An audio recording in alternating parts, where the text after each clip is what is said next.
गीता नमः। श्रीमद् भगवद गीता के पहले महात्म्य अध्याय का आरंभ करते हैं। भगवान शिव शंकर माता पार्वती को पहले अध्याय का महात्म्य बतलाते हैं। श्री पार्वती माँ कहती हैं, भगवान आप सब तत्वों के ज्ञाता हैं। आपकी कृपा से मुझे श्री विष्णु संबंधी नाना प्रकार के धर्म सुनने को मिलते हैं, जो समस्त लोग उद्धार करने वाले हैं। देवेश, हे प्रभु शिवशंकर भोले, अब मैं गीता का महात्म्य सुनना चाहती हूँ, जिसका श्रवण करने से श्री हरि में भक्ति बढ़ती है, श्री हरि में प्रेम बढ़ता है और यह जगत कल्याणकारी है। इसे सुनने मात्र से प्रभु में भक्ति सभी की बढ़ती है और अध्ययन करने से सभी कष्टों का निवारण होता है। इतना माता के कहने पर भगवान भोले शंकर बोलते हैं, जिनका विग्रह अलसी के फूल की भांति श्याम वर्ण का है, पक्षीराज गरुड़ ही जिनका वाहन है, जो अपनी महिमा से कभी च्युत नहीं होते तथा शेषनाग की शैया पर शयन करते हैं, उन भगवान महाविष्णु की हम उपासना करते हैं। एक समय की बात है, मूर दैत्य के नाशक भगवान विष्णु शेषनाग के रमणी आसन पर सुखपूर्वक विराजमान थे। उस समय समस्त लोगों को आनंद देने वाली भगवती लक्ष्मी ने आदरपूर्वक प्रश्न किया। माता लक्ष्मी भगवान श्रीहरि से कहती हैं, भगवान आप संपूर्ण जगत का पालन करते हुए भी अपने ऐश्वर्य के प्रति उदासीन से होकर जो इस क्षीर सागर में नील ले रहे हैं, इसका क्या कारण है? माता के इतना कहने पर भगवान श्री हरि कहते हैं, सुमुखी, मैं नींद नहीं लेता हूँ, अपितु तत्व का अनुसरण करने वाले अंतर्दृष्टि के द्वारा अपने ही महेश्वर तेज का साक्षात्कार कर रहा हूँ। यही वजह तेज है, जिसका योगी पुरुष सुग्रास बुद्धि के द्वारा अपने अंतःकरण में दर्शन करते हैं तथा जिसे मीमांसक विद्वान वेदों का सार तत्व निश्चित करते हैं, वह माहेश्वर तेज एक अजर प्रकाश स्वरूप आत्मरूप, रोग शोक से रहित है, अखंड आनंद का पुंज है, निष्पक्ष तथा द्वैत रहित है। इस जगत का जीवन उसी के अधीन है, मैं उसी का अनुभव करता हूँ। देवेश्वरी, यही कारण है कि मैं तुम्हें नींद लेता सा प्रतीत हो रहा हूँ। भगवान श्री हरि के ऐसा कहने पर माता लक्ष्मी फिर से कहती हैं, ऋषिकेश, हे प्रभु आप ही योगी पुरुषों के ध्येय हैं, आपके अतिरिक्त भी कोई ध्यान करने योग्य तत्व है? यह जानकर मुझे बड़ा कौतूहल हो रहा है। इस चराचर जगत की सृष्टि और संहार करने वाले स्वयं आप ही हैं। आप सर्वस्व हैं, आप सर्व समर्थ हैं। इस प्रकार की स्थिति में होकर भी यदि आप उस परम तत्व से भिन्न हैं, तो मुझे उसका बोध कराइए। माता के इतना कहने पर भगवान श्री हरि फिर माता से कहते हैं, प्रिय, आत्मा का स्वरूप द्वैत और अद्वैत से पृथक, भाव और अभाव से मुक्त तथा आदि और अंत से रहित है। शुद्ध ज्ञान के प्रकाश से उपलब्ध होने वाला तथा परमानंद स्वरूप होने के कारण एकमात्र सुंदर है। वही मेरा ईश्वरी रूप है। आत्मा का एकत्व ही सबके द्वारा जानने योग्य है। गीता शास्त्र में इसी का प्रतिपादन हुआ है। अमित तेजस्वी भगवान विष्णु के ये वचन सुनकर लक्ष्मी माँ कहती हैं, शंका उपस्थित करते हुए कहती हैं, भगवान यदि आपका स्वरूप स्वयं परमानंदमय और मन वाणी की पहुँच के बाहर है तो गीता कैसे उसका बोध कराती है? मेरे इस संदेह का आप निवारण कीजिए। माता के इतना कहने पर भगवान श्री हरि फिर कहते हैं, सुंदरी सुनो, मैं गीता में अपनी स्थिति का वर्णन करता हूँ। क्रमशः 5 अध्यायों को तुम 5 मुख जानो, 10 अध्यायों को 10 भुजाएं समझो तथा 1 अध्याय को उदर और 2 अध्यायों को दोनों चरण कमल जानो। इस प्रकार यह 18 अध्यायों की वाणमयी ईश्वरी मूर्ति ही समझनी चाहिए।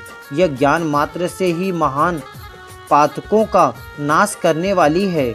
जो उत्तम बुद्धिमान बुद्धि वाला पुरुष गीता के 1 या आधे अध्याय का अथवा 1 आधे या चौथाई श्लोक का भी प्रतिदिन अभ्यास करता है, वह सुशर्मा के समान मुक्त हो जाता है।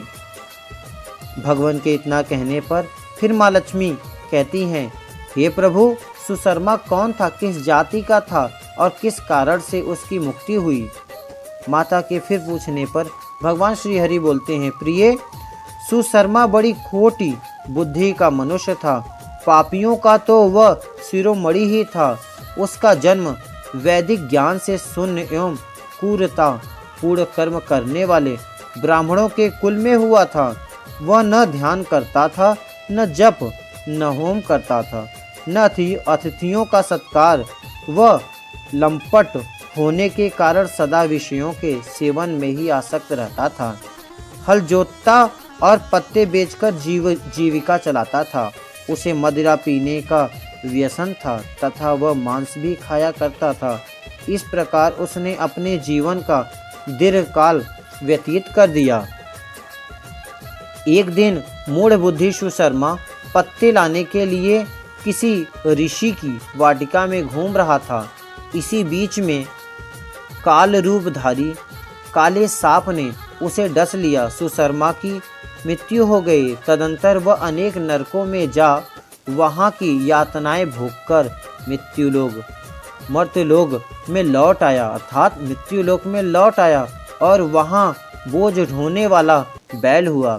उस समय की किसी पंगु ने अपने जीवन को आराम से व्यतीत करने के लिए उसे खरीद लिया। बैल के पीठ पर पंगु का भार ढोते हुए बड़े कष्ट से 7-8 साल बिताए। एक दिन पंगु ने किसी ऊंचे स्थान पर बहुत देर तक बड़ी तेजी के साथ उस बैल को घुमाया। इससे वह थककर बड़े वेग से पृथ्वी पर गिरा और मूर्छित हो गया। उस समय वहाँ कुतूहलवश आकृष्ट हो बहुत से लोग एकत्रित हो गए। उस जन समुदाय में से किसी पूर्ण आत्मा व्यक्ति ने उस बैल का कल्याण करने के लिए उसे अपना पुण्य दान किया। तत्पश्चात कुछ दूसरे लोगों ने भी अपने अपने पुण्यों को याद करके उन्हें उसके लिए दान कर दिया। उस भीड़ में एक वैश्या भी खड़ी थी। उसे अपने पुण्य का पता नहीं था, तो भी अपने लोगों की देखा देखी उस बैल के लिए कुछ दान त्याग कर दिया। तदंतर यमराज के दूत उस मरे हुए प्राणी को पहले यमपुरी में ले गए। वहाँ यह विचार कर कि यह वैश्या के दिए हुए पुण्य से पुण्यवान हो गया है, उसे छोड़ दिया गया। फिर वह भूलोक में आकर उत्तम कुल और शील वाले ब्राह्मणों के घर में उत्पन्न हुआ। उस समय भी उसे अपने पूर्व जन्म की बातों का स्मरण बना रहा। बहुत दिनों के बाद अपने अज्ञान को दूर करने वाले कल्याण तत्व का जिज्ञासी होकर वह उस वैश्या के पास गया और उसके दान की बात बताते हुए उसने पूछा, तुमने कौन सा पुण्य दान किया था? वैश्या ने उत्तर दिया, वह पिंजरे में बैठा हुआ तोता प्रतिदिन कुछ पढ़ता है, उससे मेरा अंतःकरण पवित्र हो गया था। उसी का पुण्य मैंने तुम्हारे लिए दान किया था। इसके बाद उन दोनों ने तोते से पूछा। तब उस तोते ने अपने पुनर्जन्म का स्मरण करके प्राचीन इतिहास कहना आरंभ किया। शुक्ल बोला, जो तोता था उसका नाम शुक्ल था। फिर उसने बोला, पूर्व जन्म में मैं विद्वान होकर भी विद्वता के अभिमान से मोहित रहता था। मेरा राग द्वेष इतना बढ़ गया था कि मैं गुणवान विद्वानों के प्रति भी ईर्ष्या भाव रखने लगा। फिर समयानुसार मेरी मृत्यु हो गई और मैं अब अनेकों घृणित लोकों में भटकता फिरा। उसके बाद इस लोक में आया। सद्गुरु की अत्यंत निंदा करने के कारण तोते के कुल में मेरा जन्म हुआ। पापी होने के कारण छोटी अवस्था में ही मेरे माता पिता से वियोग हो गया। एक दिन मैं ग्रीष्म ऋतु में पत्ते जैसे तपे हुए मार्ग पर पड़ा था। वहाँ से कुछ श्रेष्ठ मुनि मुझे उठा लाए और महात्माओं के आश्रम के भीतर एक पिंजड़े में उन्होंने मुझे डाल दिया। वहीं मुझे पढ़ाया गया। ऋषियों के बालक बड़े आदर के साथ गीता के प्रथम अध्याय की आवृत्ति करते थे। उन्हीं से सुनकर मैं भी बार बार पाठ करने लगा। इसी बीच में एक चोरी करने वाले बहेलिये ने मुझे चुरा लिया। तत्पश्चात इस देवी ने मुझे खरीद लिया। यही मेरा वृत्तांत है, जिसे मैंने आप लोगों से बता दिया है। पूर्व काल में मैंने इस प्रथम अध्याय का अभ्यास किया था, जिससे मैंने अपने पाप को दूर किया है। फिर उसी से इस वैश्या का भी अंतःकरण शुद्ध हुआ है और उसी के पुण्य से ये द्विज श्रेष्ठ सुख शर्मा भी पाप मुक्त हुए हैं। इस प्रकार परस्पर वार्तालाप और गीता के प्रथम अध्याय के महात्म्य की प्रशंसा करके वे तीनों निरंतर अपने अपने घर पर गीता का अभ्यास करने लगे। फिर ज्ञान प्राप्त करके वे मुक्त हो गए। इसलिए जो गीता के प्रथम अध्याय को पढ़ता, सुनता तथा अभ्यास करता है, उसे इस भवसागर को पार करने में कोई कठिनाई नहीं होती है। इस तरीके से श्रीमद् भगवद गीता का प्रथम महात्म्य समाप्त होता है। Thank you for watching this video.